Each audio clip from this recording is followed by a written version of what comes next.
Daniel Dale, who has been the fact checker of Donald Trump's, had a story on the frustration of the fact that so many of the lies that Donald Trump tells in his stump speeches are the greatest hits. They are things he has said hundreds of times, going back to 2016, 2015, sometimes even before he was running for president. Things he has just said over and over and over again, and they've been fact-checked to death. And I think it's interesting. You think about someone like him.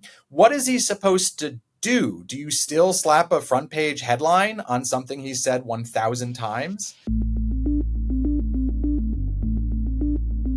Hello, everyone, and welcome to the Focus Group Podcast. I'm Sarah Longwell, publisher of The Bulwark, and this week, you guys need to take your medicine because we have spent several weeks hearing all of the good news about how swing voters are warming up to Kamala Harris and Tim Walz, and how even some Trump voters are open to voting for Harris, but the polls pretty much everywhere are still way too close for comfort, and that's partly because, like Joe Biden, Kamala Harris is still relatively weak with some Black and Hispanic voters.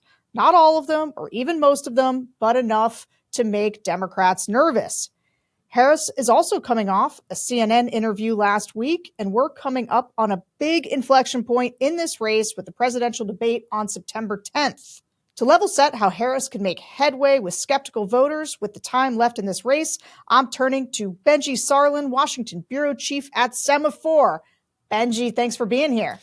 Thanks so much for having me. I'm just going to geek out here. I'm a longtime fan. I cannot wait to get into this with you. Fandom is mutual, but hey, question. Benjy, where's that come from? Benjy with a Y. So it's a funny story. I don't have to give you the long version, but basically, I was named after one of my father's best friends. And in Judaism, you're not allowed to name after someone living, is the tradition. But he had joined the Hare Krishna and changed his name to Paramananda Das. So the name was free.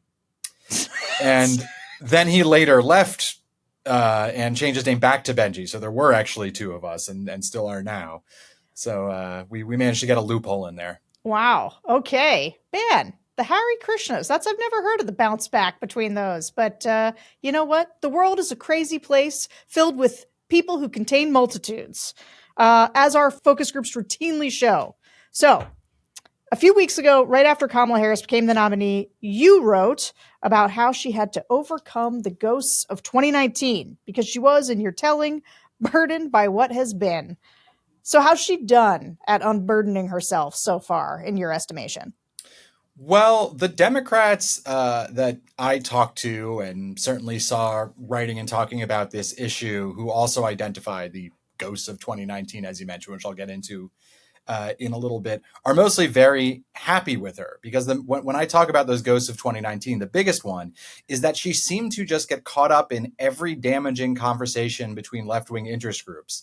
And that whenever they had some new demand of the candidates, whether it was Medicare for all or abolish ICE or decriminalizing the border, she didn't always adopt their position, but at the very least, she often humored it and tried to not look like she was afraid of this conversation or not look like she was distancing herself from the left. So what has she done in her first month or first few weeks? She's tacked to the center pretty much at every opportunity with few exceptions. I mean, obviously the biggest one is on border security, where right from the beginning, her biggest ads have all been about how she was a tough on crime prosecutor who went after transnational gangs and will sign a bipartisan bill to crack down on the border even further. They've definitely been trying to shore up that weakness.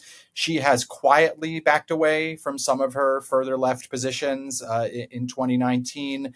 Some of them came up in that CNN interview in which she elaborated a little further on, for example, why she no longer supports a ban on fracking.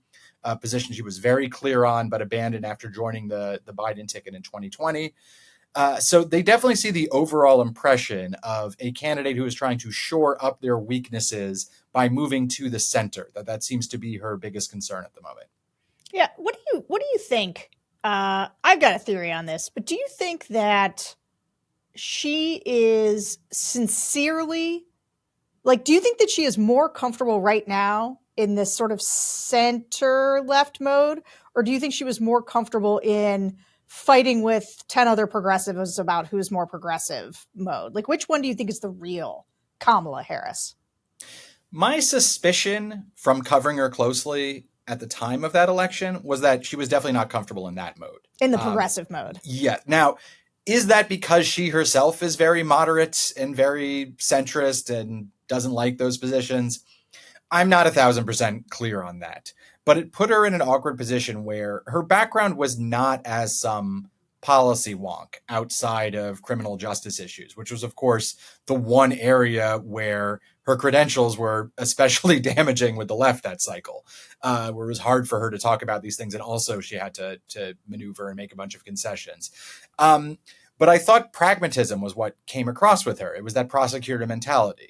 She was not someone who ran as a ideological, like a radical reformer in California. She certainly had to balance the demands of, even in a democratic state, a state that frequently elected people who were seen as tough on crime and needed to prove that they would not be swayed by interest groups on the left, and show that they would be able to balance these concerns. So at the very least, that was an environment she was used to operating in. And questions about, for example, single payer healthcare, which is very complicated and touches all sorts of aspects of the economy and is difficult to discuss often, even among people who support it.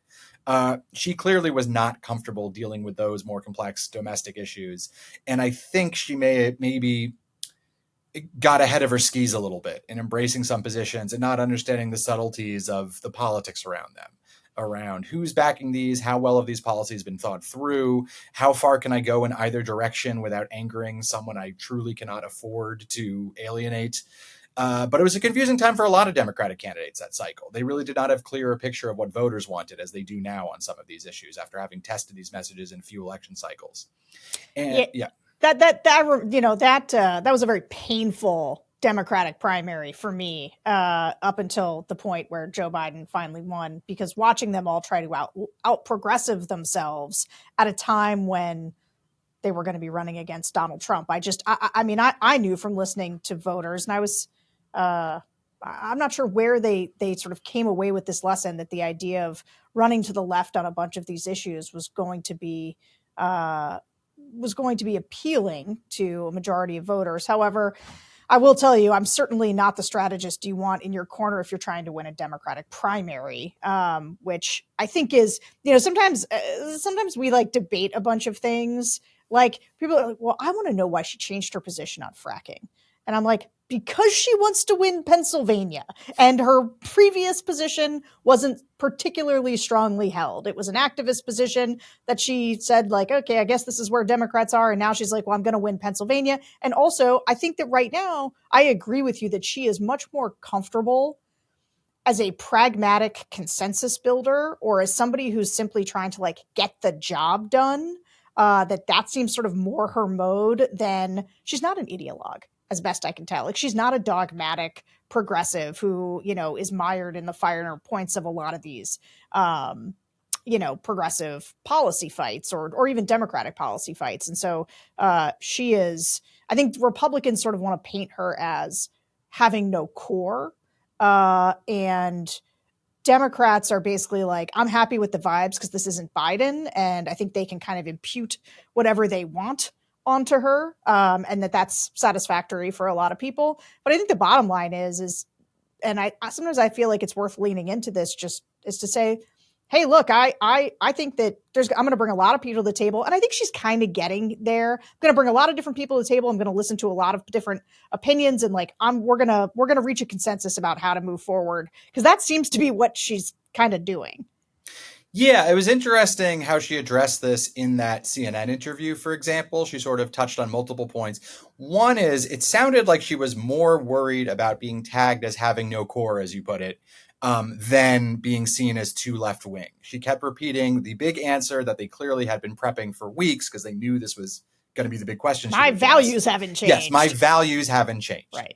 And for the most part, she's right there. She's directionally similar on all these issues to some degree. Most Democrats are. But she has changed how, extreme a solution she might entertain in response. But she also mentioned something that, when our reporters have talked to some of her closest allies and longtime friends, that they actually brought up before the interview, which was the idea that being vice president changes you to some degree, which is, you travel the country, You meet people from all walks of life, from very different perspectives. You're not just in California anymore, for example. You're not just cloistered in the Senate to the same degree. And she talked about the importance of bringing people together and building consensus, which is a very Biden idea. So she certainly seems comfortable discussing things that way. It'll be interesting as she's more tested. One thing I found surprising to me is that I mentioned me personally, even watching her during that campaign. This was just instinctive. My thought was she wishes she could run in the Biden lane. I think she would feel much better if she was, look at me, I'm just pragmatic, I'm a prosecutor, I look at the facts, I prosecute the case against Donald Trump, and if there's a problem in front of me, that's how I'm going to approach it too. We'll look at the best evidence and then we'll move forward. I thought that was more her natural mode, which sounded a lot like her DNC speech. Yeah. But it's funny. I've talked to very smart, plugged in political people who've made completely opposite assumptions about her when we're talking, that it's, like, wow, it's going to be wild when she becomes president because she's going to have much further left views on this, and this. I think that's her true self. Just look at her mother was very involved in, left-wing politics in California. That's her core. And then I've talked to other people who have said, wow, people aren't prepared for after Biden, how you're going to have this more business-friendly candidate because she was on the West Coast and she knows these tech CEOs and they've been longtime donors and friends of hers and even family members in that world. It's, people are all over the map on what they think about. Sometimes it's a good place for a candidate to be, where everyone is trying to assume if they're left, that they'll be left. If they're to the center, that they'll be to the center. I will tell you that can oftentimes be, of course, it can be a liability when it appears that you have no real core, but there is also a lot of upside in people being able to project all of their hopes and dreams on you. In fact, this is what I saw with RFK. Like the RFK was just like absolutely a Rorschach test. In part, like Republicans would tell you all of the reasons he was just like them, and he had and then Democrats would tell you, he's an environmentalist and they didn't know that much about him, period. And then the more they found out about him, the less they liked him. And he lost that sheen of people being able to sort of project onto him. And now he's gone. Okay, so I want to talk about some of these voters that are going to be our focus today. And this is why I said you guys have to take your medicine, because we're going to talk to some of the people who have in the past voted for Democrats. They voted for Clinton, they voted for Biden, and now they're Trump curious. Which is, I think, a shocking type of person for a lot of people to get their heads around, because they're like, who is this person who disliked Trump for multiple cycles and is now interested in him? But the fact is, these people, not only do they exist, but in the data, one of the things that has been a real worry for Democrats has been the percentage of Black voters and Hispanic voters who appear to be not only moving away from Democrats, but specifically moving toward Donald Trump, who are finding something to like in him. And so because this podcast is not just about the what, we all know that we're seeing some of this movement. We're trying to get at the why. So who are these people and why do they feel this way? Well, that's who we're going to talk to. So Harris has recovered some of Biden's backslide with Black and Hispanic voters, but she's still well behind where Biden was in 2020. Biden won the Black vote by 83% in 2020, while Harris is up by 62 points. Biden won the Hispanic vote by 24 points in 2020, according to an average of the post-election surveys, which is shout out again to Adam Carlson's Crosstab Aggregator, which we'll link to in the show notes. But I want to get into what a group of Black and Hispanic Clinton-Biden voters who are leaning towards Trump said about their reservations about Harris. Let's listen. Like, she had Megan Thee Stallion there. That was cringy. Like, I wouldn't have done that. Like, Trump at his rallies, they kind of get rowdy too and get crazy, but like at least at some point they talk about like what's at hand. For now, she's been just having parties. And what I do like about Trump is his directness. He does talk a little crazy, but I kind of like the unpolishedness of him, where he just tells you what he's thinking. Like, you don't have to really guess too much because he's going to tell you, he's going to say it out loud.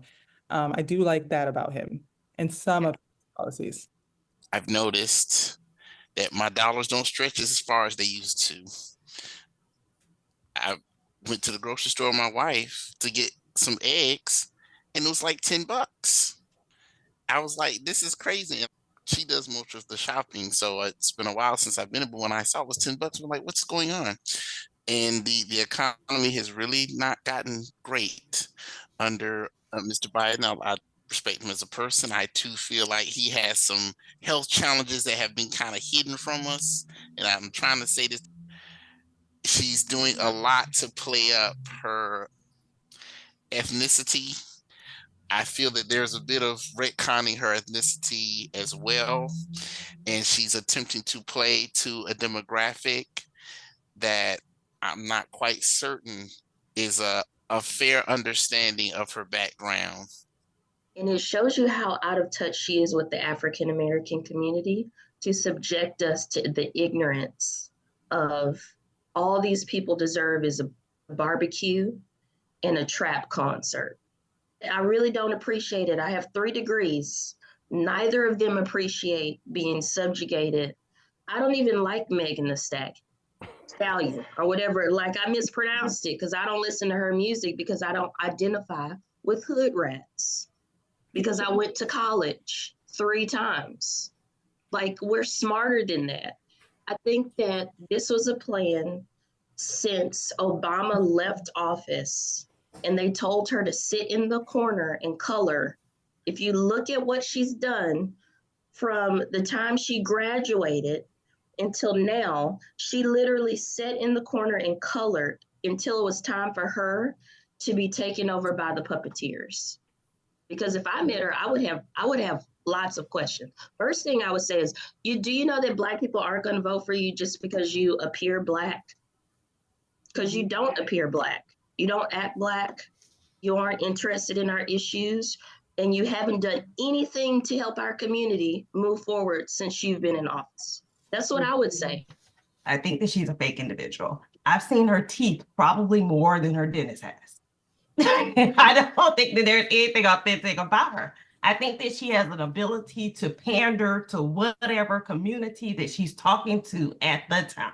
She's Indian when she wants to be Indian, around Indian people, talking about eating South Indian food. She's African American when she feels like it's just whatever demographic she's in at the time, that's who she's going to cater to. And the reason why I voted for Biden is because he was pushing the student loan forgiveness and the public student loan forgiveness. So that was a turn on for me working in public service.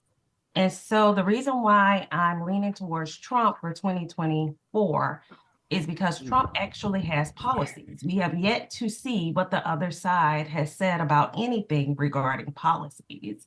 And so he's actually documented them in Agenda 47, where we can actually see the immigration policy that he's enacting. We can look at the CHIPS Act. We can look at all those different policies. And so I think that he's been quite transparent about what he wants to do and what he wants to accomplish. Whether he gets that done or not, at least we have some sort of baseline. The other side, we've not seen anything. So leaving aside the fact that the CHIPS Act was done by Joe Biden, and so, and people are always yelling at me after these things. They're like, why didn't you correct people? When they're talking, I'm like, look, that's not what focus groups are for. Not what focus groups are for. There was, but it does speak to, I think, how much what Joe Biden has done for people, or the things that he signed, has not broken through. There was a lot of that in this group, sort of a sense of what has he done? And but beyond that, part of what's interesting to me, when Donald Trump did his thing with the National Association of Black Journalists, and he did the thing where he's like, Kamala Harris, what even is she? She's not Black. There's a reason he did that. And it was specifically, I think, for voters like this, because this is not the first time I've heard this type of conversation, which is like sort of a what is she? She's a shapeshifter, right? That's what it's about. And so what did you make of sort of how these voters, I think there is a sense, I hear voters articulate this all the time. Women say they think just because I'm a woman, I'm going to vote for another woman. You hear Black people say they think just because she's Black, I'm going to vote for her. But she is, like I said at the top, she's doing better than Biden was, but she is still underperforming with Black and Hispanic voters. So why do you think that is? Well, it's an interesting rejoinder to the conversation we were just having about how people who are inclined to like Harris or inclined to vote Democratic for whatever reason will seem to enjoy the idea that she's not so clear right now because they can project their hopes and their preferences onto her.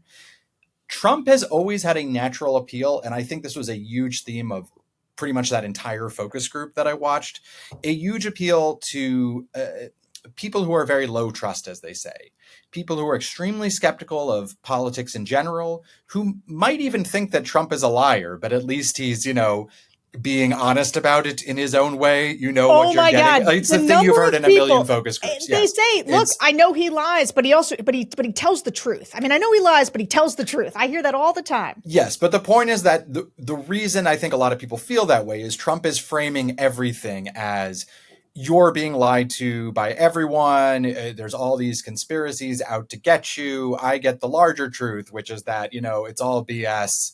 And we have to overcome, this grand conspiracy against you.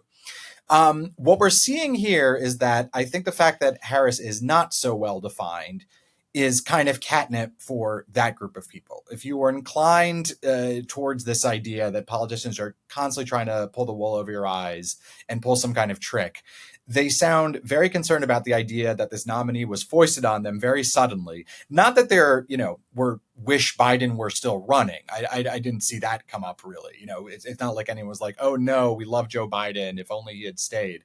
But that they don't like the idea that there was a nominee very quickly and they don't feel like they've had time to evaluate her.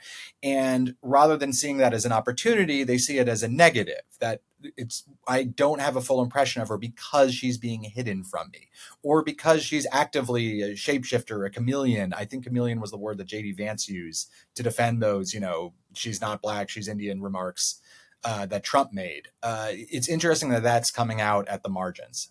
Yeah, I think that is an excellent description of a particular type of voter that does tend to be Trump curious. The absence of trust. There's also like a little bit of being like an iconoclast or heterodox that, you see in people where they're just like, no, I'm the kind of person who will not just go along with what everybody else is doing. But I think you nailed that in terms of this group of people and groups like, because this is not the first group that we have done of Hispanic voters who have voted Democrat in the past, or Black voters who've voted Democrat in the past who are now leaning Trump. Like, that is a real phenomenon. And I guess, how much do you think that this slide with Black and Hispanic voters is specific to kind of Biden and Harris, or specific to like them liking Trump? Or do you think there's something larger going on with these groups that used to be kind of mainstays of the Democratic Party shifting away over time? Like, which do you think it is? Is it specific, or is it a long-term trend that Democrats need to figure out? It's one of the big questions of this election. I mean, certainly among Republicans, you'll hear some say that, like, this is what they call, like they say, this multiracial working class coalition. The idea that there's no inherent reason why Trump's appeals that seem to work on working class white voters shouldn't find some populist appeal to working class Black voters, working class Hispanic voters. And so some of that is, you're seeing that there. He can speak to some similar issues. There's often a very big focus on kitchen table issues you hear about, in the sense that he gets it more than others do. There's also a deep suspicion of what have politicians done for me in general, and the idea that maybe he can promise something at least a little more concrete, even if there's not really a lot of policy specifics underneath it. He's managed to brand himself very well as this person who has big ideas and get things done. And some of them just have, now that he's been president, he's no longer a scary unknown quantity. Now, in some ways that's hurt him, obviously, in many ways. He's never been popular. People don't like a lot of his record. But for others, he's also more familiar now. And some of the idea that this is someone who is fundamentally disqualified from being president and all manner of terrible things will happen to you if you elect him just doesn't ring true the same way. So that's one possible way to look at it. Some other longer term trends here that are interesting is that, the thing that's drives Republicans crazy about Black voters in particular, for going back many years, is that there are many conservative Black voters who have very conservative views on many specific issues where Republicans are likely to agree with them. Certainly in that panel, we saw there were quite a few pro-life voters. You heard one voter talking about how they are offended by hip hop culture and the idea that is something that their community is associated with. Something you would have easily heard from a Mike Huckabee or someone. These aren't far out ideas necessarily. But because of the long history of discrimination against Black voters, which had ended up strongly associated in communities with the Republican Party, there was a big expectation that at the end of the day, you would vote for Democrats and make your case there. It was just way too much to imagine voting for a Republican. It's possible that that is starting to break down over time, which would be a big concern for Democrats, that especially for the younger generation, there's less tying them to, there's less direct memory of some of those core experiences in the civil rights era and you know, in the kind of activism through the Black church that tied Black voters so closely to the Democratic Party. And so I think it is something that bears watching, but also it's hard to say. You know, good data on this is tough to come by. One of the reasons we're turning to focus groups like your own is that polling is often very unreliable when it comes to polling Black voters, polling Hispanic voters. You know, some small sample crosstab in one poll often isn't going to tell you much. They might vary widely. Pollsters' techniques might vary widely, especially with Hispanic voters. Are you using, you know, Spanish language and English language interviewers? You know, do you have someone who knows the makeup of a state very well, which is, you know, different for Latino voters from state to state? You know, it's hard to get a handle on this, but I think you're hearing a lot of trends in that focus group that have definitely been visible throughout this election cycle. Okay, so you nailed a bunch of stuff in there that I just want to stomp on a little bit for emphasis, because some of it I think is really important. The first is this idea that Republicans, there's an idea that there's sort of no plan post-Trump, or there's like, people think that like post-Trump, the Republican Party maybe goes back to what it was before, right? And that is not what's happening. There is the sort of America First coalition is built on this idea of a multiracial working class party. There is a real group of conservatives in Congress who care about this, who think about, and you've seen, like, I think about somebody like Marco Rubio becoming much more friendly to unions, for example. In fact, the entire party has become more labor friendly because it is making a play now for working class voters. And it's part of this. I talk a lot on this podcast about how we really are seeing it in real time, the slow political realignment in terms of which voters are in which party. And Republicans want to paint the Democrats as the party of Wall Street, and that Republicans are truly the friend of the working class voter. And I think that's what J.D. Vance is sort of supposed to be in part. Like, this is a vision that he is not terrible at articulating when you get him on one of his better days, when he's not talking about why women bearing children is their only reason for being. But he is pretty good at I think, being from Ohio, at talking about how you build sort of a new, more populist, I don't think he'd use that word, but a more working class agenda, right? And so that is a real thing that the Republicans are working to. And I think sometimes people are like, what do you mean multiracial? And I'm like, I'm telling you, they think that they can make real inroads with Black voters and Hispanic voters, and not just the ones who are skeptical of the establishment or the established order. The other thing that you said that I think is dead right, and comes through in the focus groups all the time, that I never quite know how to talk about, which is Black voters and Hispanic voters who like Trump sound exactly like white voters who like Trump. Like, there's a little bit of difference in here, like maybe the Megan Thee Stallion stuff or the hood rat. Like, there might be some things that aren't exactly the same, but mostly their reasons for liking Trump are the same. The things talking about the price at the grocery store, the sticker shock, that's everywhere. That's all sort of working class voters. But also the fact that Trump is a businessman, people like the fact that he tells it like it is. I mean, these are just, there's not like a reason that Black voters or Hispanic voters like Trump that sounds in any way different from white voters. So that ideal that, like, hey, if this works for white working class voters, why wouldn't it work for working class voters who are Black and Hispanic? I think is a theory that rings true.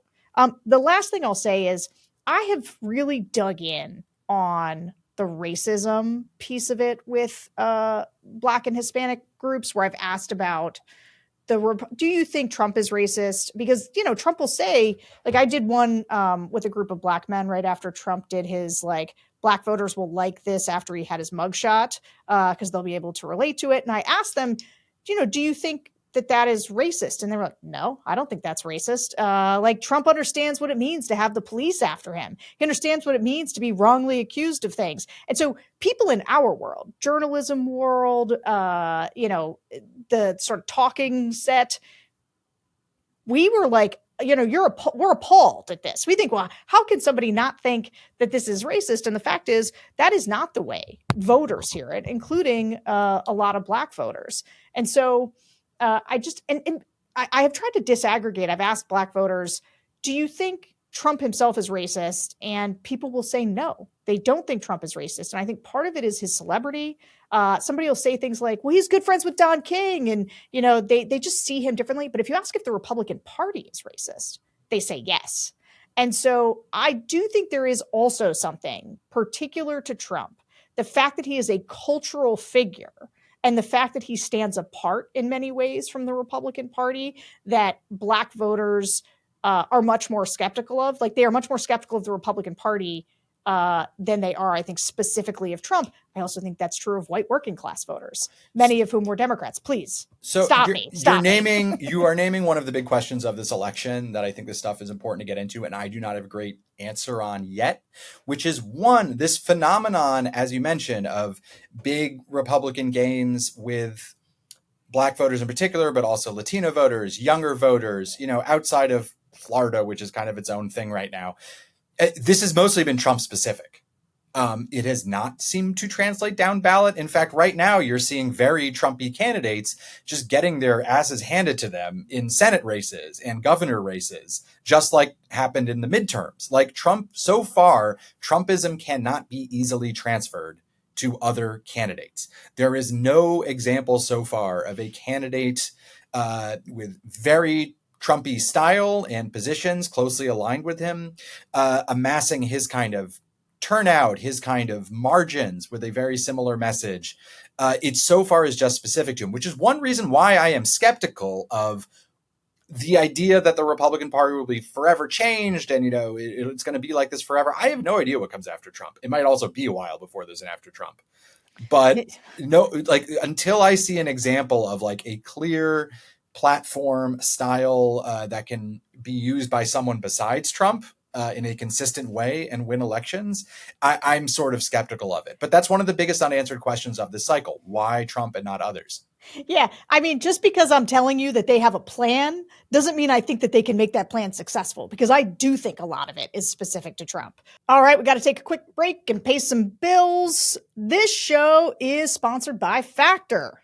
Fall is here, and with it, settling back into our school year routines.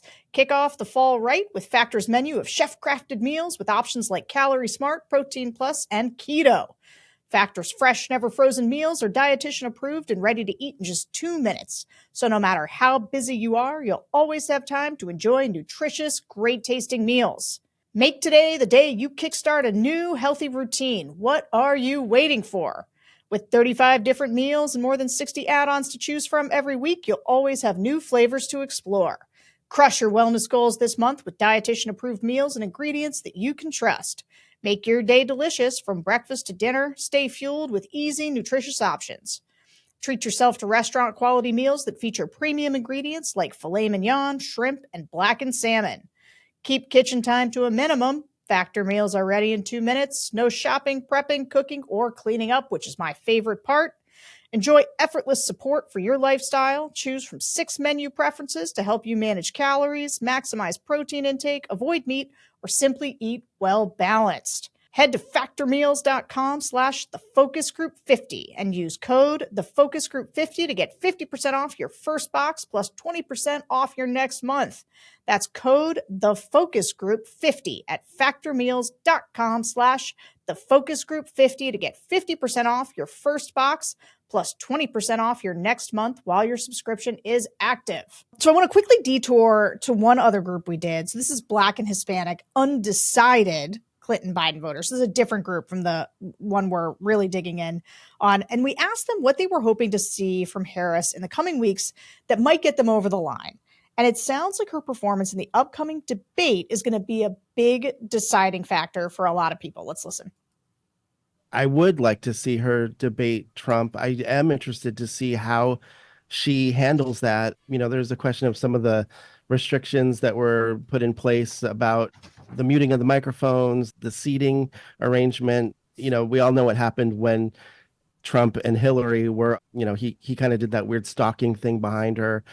But having said that, I completely disagree with everything Trump would ever say. But I think he did have a point about changing the rules regarding the debate for being seated and the microphone issues.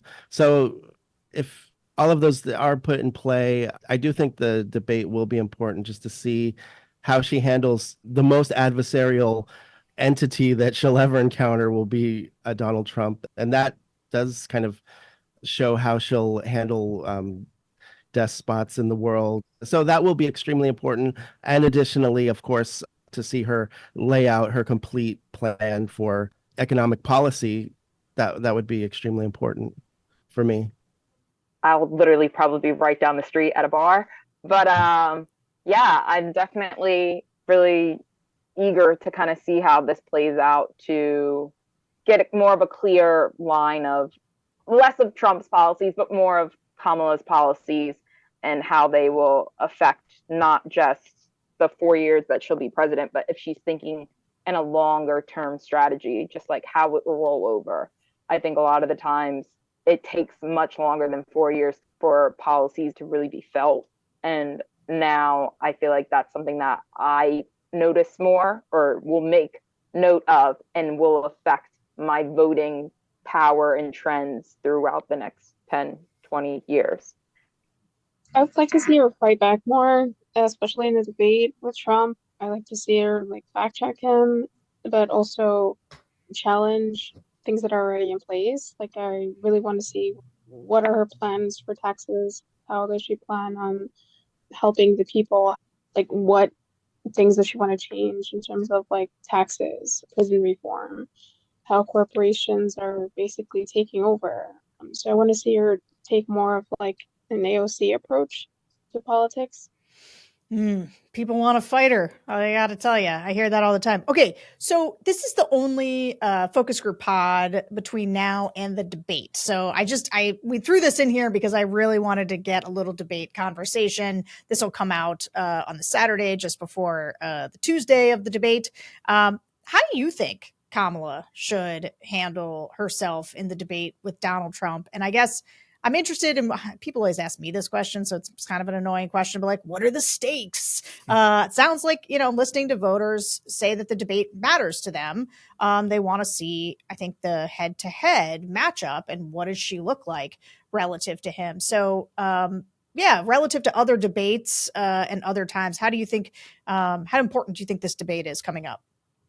I mean, I can't say it's the most important ever because the immediate previous debate knocked out the sitting president from the race. But it is, I don't know, second place. It's going to be a very big deal just because, as you mentioned, voters are still really getting to know this candidate. There's suddenly a lot of interest in the race. I mean, this is probably going to be a very high turnout election. I think a lot of those undecided voters really will be turning into this debate. They're not going to be just, assuming they might skip it, like perhaps with Biden and Trump, like I've seen that show before. I think they really are going to be looking for new information. So how she approaches it, there's a lot of different ways she can go about it. She has a few goals, one of which, of course, is just to, look strong in front of Trump. Don't get flustered. Be able to elaborate who she is, fill in some of those basic blanks. This is a quick picture of who I am and what I want to do for you. And then also concisely prosecute the case against Trump. What are the biggest doubts about Trump that she wants to seed with voters? Now, the good news for her is that until that Biden debate, which I don't think I thought Trump was better than other debates he's had personally, but I don't think he had too much to do with the outcome of that debate. Besides that Biden debate, Trump has badly lost every debate he's been in. And you could say this subjectively watching, but really there's snap polls after these debates too. There's the overall way the numbers have changed after the debates. This includes those Hillary Clinton debates. He usually did not do well because he would typically seize the spotlight. The day two story would be about something he said that upset the maximum number of people or reminded people about the doubts they have, even if they do like him. And among those Trump-leaning voters you talked to, for example, it really sounded like they were trying to talk themselves into Trump at this point. They didn't sound too gettable to me. Even they had things they hated about Trump. I mean, almost to a person there, January 6th came up as a strong negative and not as not a qualified negative, but just straight up do not like that about him. Okay. Well, hold on. You're giving me my transition right into my next There you go. bet. Okay. So let's just get into it because I want to turn back to the more Trump leaning groups because a lot of these voters do, as you say, they still have serious reservations about Trump, even though currently they would say he's got their vote. Let's listen to how they talk about those reservations. Particularly, I think the Democrats are going to try to play out to make him seem crazy, unhinged, psychotic, all these things. I just really hope he doesn't play into that and give into that too much, especially as we go into voting and things. He's going to say what he says, but as of now, I mean, I don't have any hesitations. I think as long as he can get us back to where we need to be, he's got my vote. I do have some concerns. I'm not quite certain he will respect the institutions and the constitutionality of how things are supposed to go. I did not like what occurred on January 6th. Although I don't believe he had a direct hand, I don't think he directly said, hey, you go do this. He had to have known that his influence was as such that he kind of stoked the fires. But even considering that, the ability for us to feed our families and to have jobs, I mean, my gosh, I have so many friends who have been laid off. I've been voting blue no matter who for my entire life, but that strategy is not really conducive to working for me or really our community moving forward at this point. I do think that he appeals to a particular group, specifically like white supremacists. I think that even if he doesn't necessarily support that group, he doesn't necessarily denounce them. I don't think he stops them or slows them down. I think he just doesn't say anything, which encourages them to continue in like the manner in which they're behaving. Someone said it earlier too, that I don't think he's racist. I think he just equally doesn't like poor people. I don't think he cares what color you are. I think he's just a rich man that wants to stay rich and wants to help out his other rich buddies. But I do have concerns about that. I have concerns about the January 6th, if he's going to respect the process and the institutions, because like, let's say this election, he doesn't win, just respect that. It's not like, oh, it's going to be an end of the world or we're going to take over. I'm worried about another January 6th happening. I live in an area that is 86.6% white. And when I drive in my neighborhood, every other house has a Trump sign. And the houses that don't have a come and take it flag waving from somewhere. I've been in these people's homes. There are some Republicans that I love, and I have seen how they are protective of me. So imagine someone coming for their country or their freedom, they'd be about it. I carry. I'm not afraid of guns. You think that a mob of Black Lives Matter is scary to watch? You let people that are organized, armed, and have money to burn, you give them a reason. That's what we saw on January 6th. These people were on vacation. They didn't live in Washington, D.C. They were there staying steps away from the White House. They could afford that. They had nothing better to do. They took the week off because they were going to take back the country. These people are crazy. Everybody's not okay up here. And what I'm concerned about with him is that he panders to the fear in those people. Benjy, that sound you hear is the sound of the heads exploding of many of the people who listen to this podcast who are like, but I don't understand. These people understand January 6th. They understand all of the crazy stuff that Trump does, including not being an enemy to white supremacists, if not exactly their best friend. So how can they still vote for him? And the answer really is, and I'll just say there was also like real concerns on abortion restrictions that came up in this group, but it was the economy. It was the economy. And so, you know, Kamala is riding her good vibes right now, but there does seem like a danger zone for her not to, like, she's going to have to do something tell an affirmative story for herself about the economy and what she's going to do on it. Because that was, I mean, you tell me if you heard something different when you listened to the group, but it sounded to me like the economy was the number one thing that was moving these voters with all of the concerns that we might say, but this, and they were saying, I know, but eggs are really expensive, right? So what do you make of what she needs to do, if not to win these voters over because they got their minds made up a little bit, people who are undecided? Well, one thing I think is clear is that the Harris campaign is clearly seeing the same thing in their own research. Yeah. Because they just put out their first big post-Labor Day ad push today, and it looks a lot like the ads they've already put tens of millions of dollars behind before, and it's all grocery prices. I will crack down on grocery prices. The number of times I've heard candidates in both parties on both tickets say grocery prices the last few weeks, whatever they are seeing, that is lighting up the dials. It seems like JD Vance's only job now is just to do 10 interviews a day in which he says grocery prices as much as he possibly can. And, Harris campaign, certainly in their paid media, doesn't seem to be too different. And I do think one thing that's helped them is that Harris is still in this very odd place where she's sort of the challenger and sort of the incumbent. And this is one of those places where I think you're seeing the rubber meet the road on what that means, which is that Biden was in the position of having to defend his record and really reshape his record to be about, yes, I know you're upset about inflation and higher prices, but look at all these good things I did. Look at all these manufacturing jobs I created. Look how much better we did than other countries.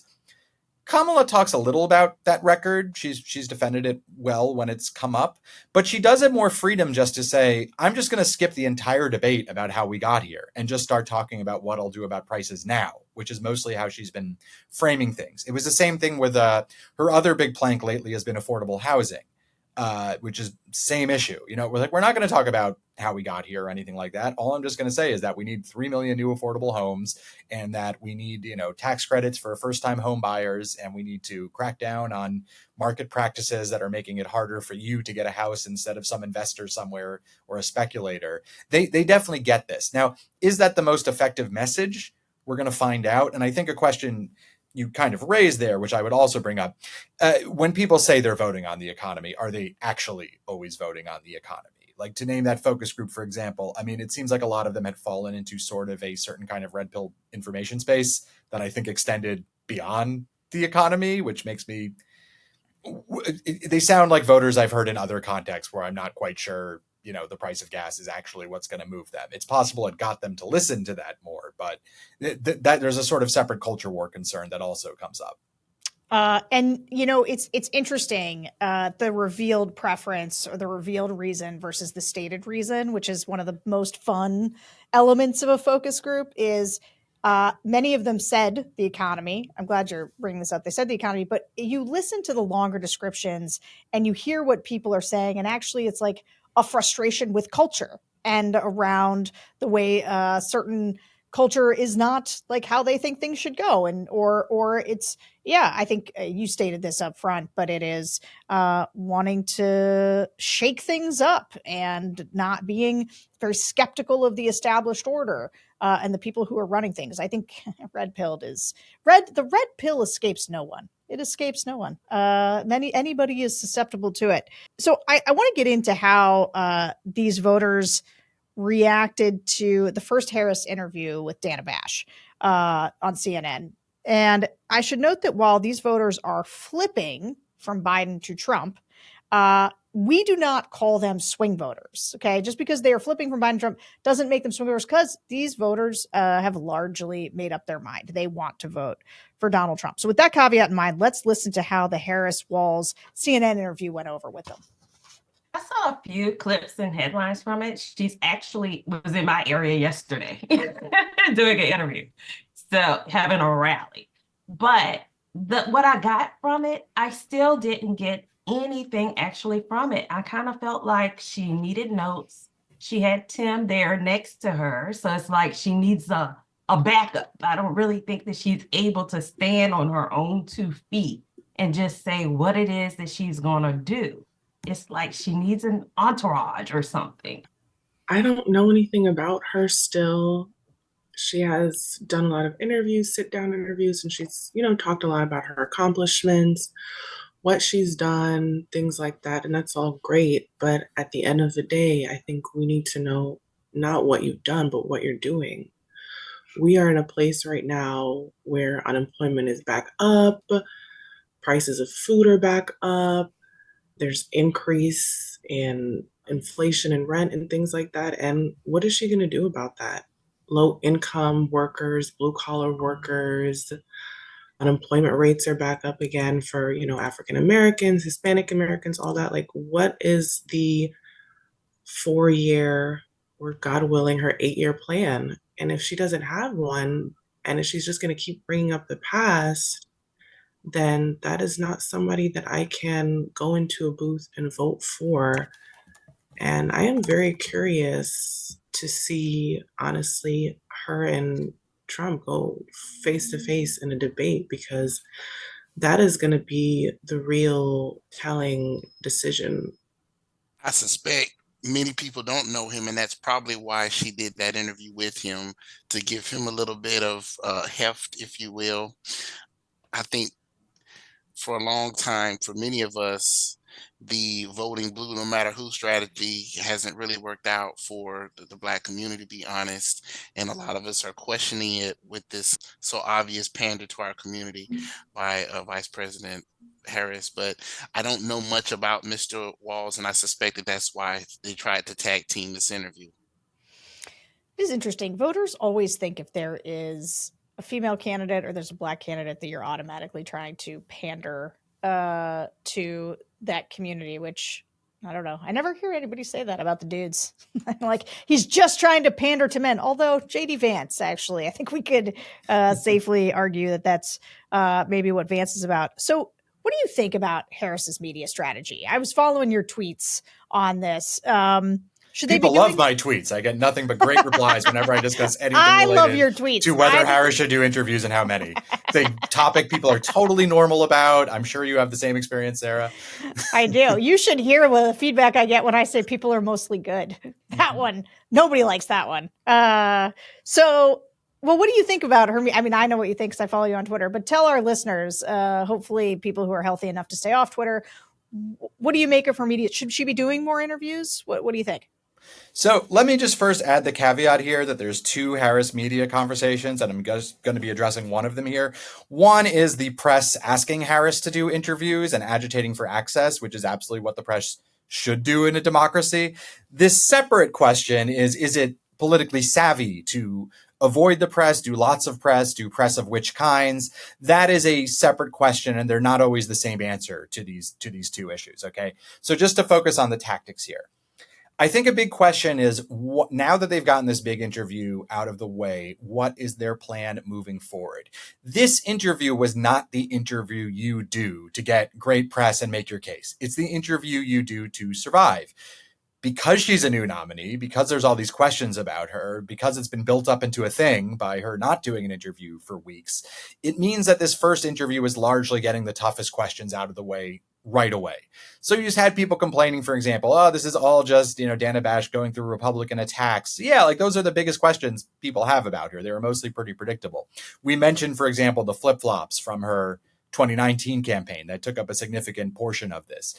We mentioned what's your relationship to Biden, is another question that she was getting. And how did you react when you learned that, he was stepping down and, and things like that. And how do you defend him being in office now? Is he diminished? Questions like that. Now that that's out of the way, things get a lot more interesting. There's a lot more potential for her to do all kinds of interviews. One obvious option that I've heard some Democrats bring up is start doing what Trump has been doing, I think, pretty successfully, which is start doing a lot of non-traditional media on topics that are often away from these more kind of contentious day-to-day news issues. So Trump has been doing nonstop podcasts in this kind of like right-leaning space that often includes sports figures or pop culture or, all, like a kind of Joe Rogan zone of podcasts. And I've seen some Democrats say that's pretty smart. He's speaking to some of those, like we talked about, disaffected, low trust voters, mostly white, mostly men, but of all races, who might get their news from there, but not get it from other spaces. There might be room for Harris and Walz to play in some of those spaces themselves. Maybe not, the same exact places as Trump, but even, but places outside conventional media. Democrats have placed a very big premium on getting to influencers, for example, something that was absolutely impossible for Biden to do, but Harris is already having success with. I saw Addison Rae, the popular TikToker, just actually was reposting campaign material from Harris, which I'm sure they were doing backflips over. So one option is, Kamala Harris, you talk about spicy food, go on Hot Ones. Is something like that. Tim Walz, why aren't you on Barstool Sports next week and on ESPN every week and going to a different high school or college or NFL game every week and doing something with the local radio there, with the local sports radio? That's one example of how you might go about it. Another route is to just start doing lots of mainstream media interviews, perhaps to get around some of the issues you were naming of people feeling like they don't know her and that she hasn't answered the tough questions. People are still trapped in this Biden mentality where every single media appearance, the only upside was surviving it, because there was virtually never a moment where Biden could produce a good clip that supporters would share and that would go viral, beyond the most, to the extent there were like Biden superfans, beyond like the most Biden superfan space. That's not true of Harris. She has supporters who love what she does, who love what Walz does, who they're digging up years old clips of her cracking an egg and it's getting millions of views because they just find her a compelling person. And because people are desperate for content. Like yes. there's a need, right? People are like, I'm just going to watch her crack an egg with one hand because I need some Kamala content. Yeah, there's actual demand for this. People want to share it. They want to talk about it. If you do more interviews, you'll get some more of those moments and maybe fill in the gaps. But also, very importantly, if you're out there a lot, you're getting earned media. You're getting, media that travels beyond just your ads and travels differently. But also, you are burning off some of those tougher questions. They won't get asked every time, especially, look, reporters, our prime goal is to make news. Certainly that's my prime goal when we interview these candidates, and we have interviewed Trump and Vance. But it was to get to the truth. That's there too. But we rather would not get to the truth that some reporters asked about 6 times already, and that we already know what they're going to say. We would rather get to some new truth that has perhaps been less explored. And so if you're doing interviews regularly, yes, you'll get some questions over and over again. But there's going to be, for example, on the flip-flops, like, does someone want to be the 7th person who asked her about her fracking position? Probably not. And in that space might come some questions that are better for you. And also, if you are a skilled politician and have your faculties a little better in this scenario than Biden did, you can take negative questions and turn them into positives and create those moments and pivot quickly to what you want to talk about. Like, Pete Buttigieg came out at the DNC and got huge cheers for talking about how he was the Democrat who goes on Fox News. You think he goes on thinking, oh no, if I go on Fox News, the interviewer will frame the question in a Republican way, and they'll ask me about Republican attacks, and how could any politician have a good interview after that? He doesn't give a shit because he knows he can quickly answer the premise of that question and then move to what he wants to talk about to a Fox News audience, get to what he's been working on as transportation secretary, or a Biden accomplishment that a Fox News audience almost certainly has not seen sustained coverage of, for example, on manufacturing jobs. These are things Harris can do. And so I think it'd be interesting if she takes that approach. But it's really hard to tell. The same people running her campaign are largely the people who are running the Biden campaign, when really by the end of it, they were in just a complete siege mentality that became kind of self-justifying, I think. And I think it might be harmful for her if that attitude, which was very specific to Biden, transfers over to Harris, who is a completely different candidate and has completely different strengths and weaknesses. So we'll see. Yeah, without getting too far into it, because, there is part of me that, you said this before, there's a secondary debate, because I, of course, believe in the first thing you said about it's good for democracy, she should have to answer questions. Then there's the comms person in me that's like, when you're going to rallies and there's just a gajillion people there screaming and you get to go off your pre-scripted notes and the media runs with it every time because they're talking about your crowd size, and you're like, I don't know, man. Do you want to mess with that mojo with a sit-down interview with somebody, especially when there's still a lot of hard questions, I think, to be asked. But to your point, and I'll just add one big thing that I think would be a benefit to her is like reps. Like, you got to get your reps in to get really good at it. I mean, part of what Pete Buttigieg has done is just like, I'm going to do this all the time and I'm going to go into this territory and I'm going to get really good at, and I think that's not been her. I think she is so much better than she was. Like, I think her time as vice president has really gotten her to a much better place. But I think with such a short period of time, you are sort of in a triage mode of like, which one gets us maximum benefit with voters. And I think I would split the difference. I think the thing about hot ones or something like that, like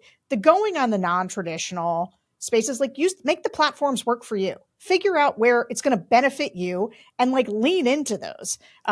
Because you're absolutely right that people are not going to ask you the same. The hot ones guy is not going to be like, are you just changing your position on fracking because of Pennsylvania? Like, that's not really how that goes.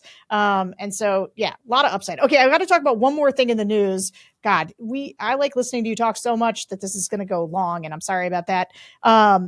But I want to ask you about it's been like about a week since the Trump campaign's dust up with the Arlington National Cemetery officials. We're still talking about it in the media because like Trump says there's a video that shows he didn't do it, but then the military has come out and said, yes, you did shove a person. All right, so we did this group a couple days after that whole story broke, and I want to play some of the sound from how the Biden Trump 2024 voters reacted. Let's listen. The only thing that I've heard is that they felt that because it's sacred ground, he should have respected it more. But then again, the families that he was there, they had no issues with him there. So it's like, you can't win if you try kind of things. Like a lot of news about Trump going under scrutiny, just the same way when Biden went to Uvalde after the shooting. It's just, I think that he was trying to show support and respect because that was along the way on his campaign trail. And I think that certain left-centered news has sort of taken this and ran with it because they don't have anything else to talk about. Obviously, I'm going to side with the Army because if there's rules and there's regulations, and obviously we don't expect civilians to understand that, but if it's been briefed to you and you're aware that there's a certain section for everybody, not just him, but there's a certain section, there's different sections in Arlington actually that you cannot take pictures of and you can't go to depending on who you are. Like if you have a family member buried there, you can go, but if you don't, you can't go to like particular sections. So I think that it sucks that he did that or that his entourage did that because now, I mean, we don't respect service members. Like she's doing her job and you guys like assaulted her, pushed her down. Like that's not a good look for a former president or one that's trying to be another one. Because for us, he's our commander in chief. He would be. And that's not just the way you want to show that you support us. Had Kamala or Mr. Biden or Mr. Walz had done something similar, it would be a headache for them. But I know for a fact Trump will not lose one vote because of this particular faux pas that occurred at Arlington National. He's an ass. I mean, very disrespectful for the people that's buried there and their families. But I mean, he's just showing us what he truly is. All right, so I wanted to get this one in here because I gotten a lot of emails asking me if we had asked voters about this and if we thought that it would change anybody's mind. I'll tell you, there are not a lot of sort of little of dust-ups around Trump that I think are mind changers generally. And so just to answer the many, many listeners who wrote in about this, I think Trump has effectively done what he needed to do by getting the Gold Star families out there saying that he invited them in. I think that the fact that we're still talking about it's a little interesting because usually these news cycles don't go on this long, but I doubt it is a vote changer. What do you think, Benjy? Yeah, I mean, it's hard to call anything involving Trump a vote changer, so it's important just to add that caveat. It is interesting in that part of the reason it has gone on so long is that I think both campaigns see some benefit to extending this story for different reasons, such that it's somewhat ambiguous who might even benefit despite the obvious wrongdoing at the center of this, I want to make clear. So from the Democratic perspective, this reinforces so many of the biggest doubts people already have about Trump and things they dislike about him.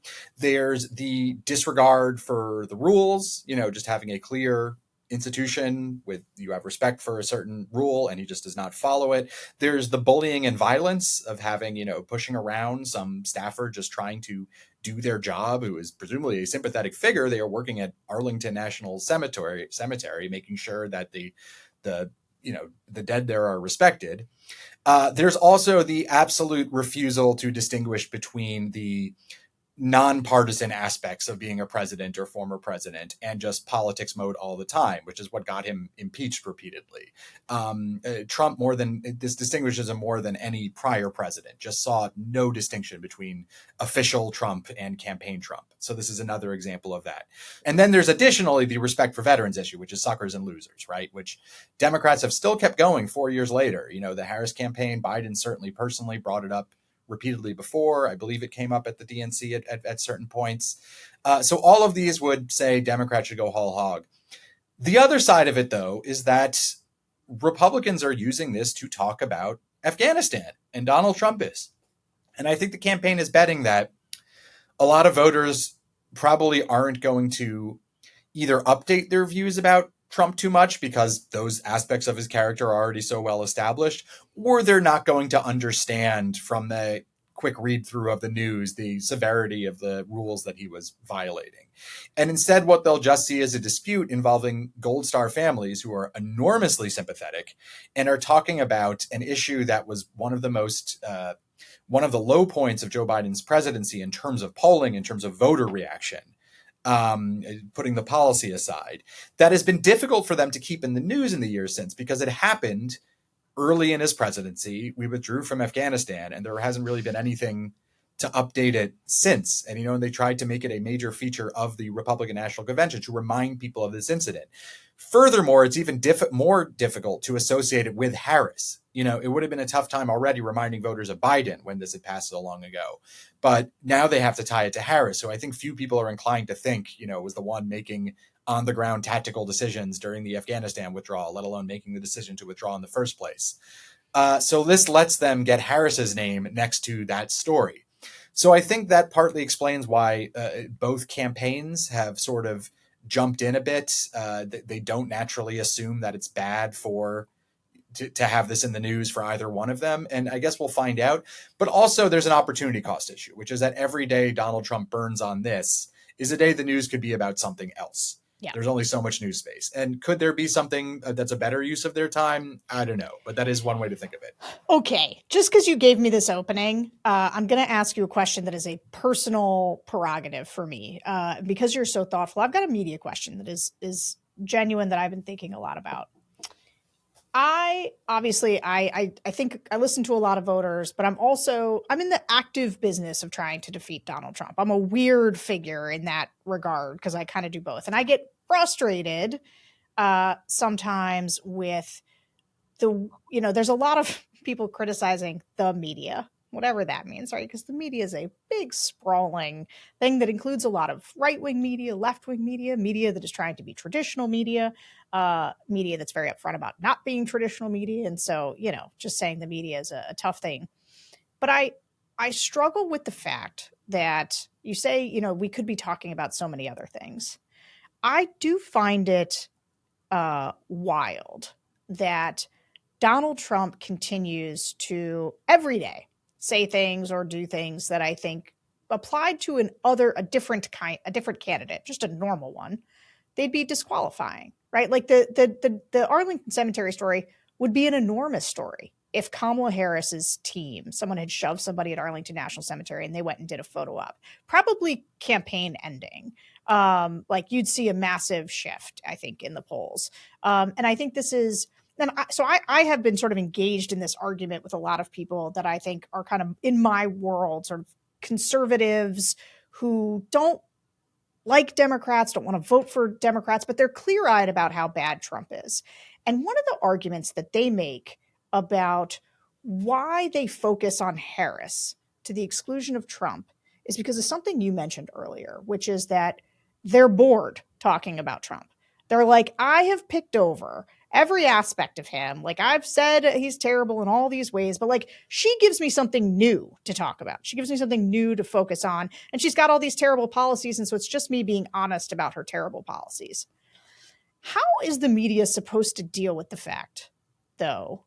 Because I think that if people were doing the right analysis, a real threat assessment for like which candidate is acting bananas, which candidate is saying things that are so far outside the mainstream, outside the norm, that like it is insane that we just go like, oh, okay, like another day, Trump said the most insane thing you've ever heard a candidate say in your life.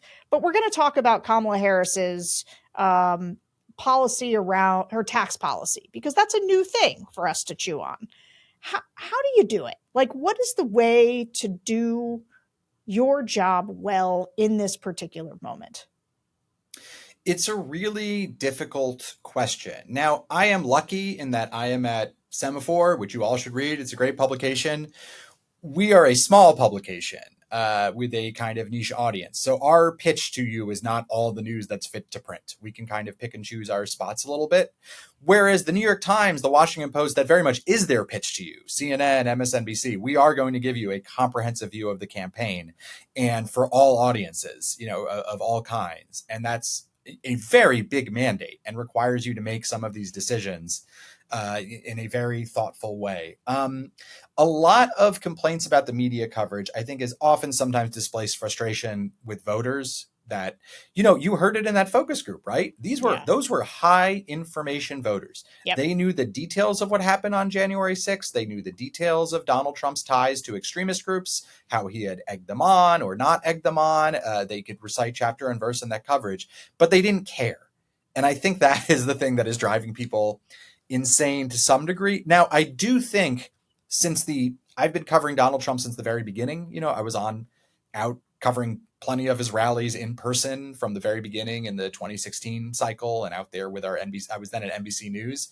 The issue of novelty was a big thing then. I made a joke that people should do rotations. Reporters should do rotations out there, but I was actually kind of serious because when you have reporters who follow him every day, which is usually how reporting is assigned, right? You have a Trump reporter or the embeds who work for the networks.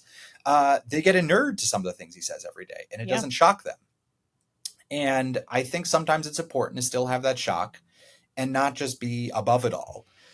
Having said that, I don't see how much value there is to what they really want, which is there's been a lot of reporting, for example, of this Arlington incident. And I don't think even in the old days, it would have been reported as the headline is like, Donald Trump, who should be disqualified from office, is a shitty person who did this. Like, one, I don't think that would matter much, but also I don't think it adds much to the reporting, frankly, to have this like it's a running joke, for example, that people get upset at the New York Times for having a headline and not adding, and this is bad. I think voters can fill that in on their own often. I think it's up to them to some degree. But I do think that there are some issues that we're confronting now, which is Trump has been around so long that some things we just assume voters know, they weren't even voters in 2016. It's new to them. This is right.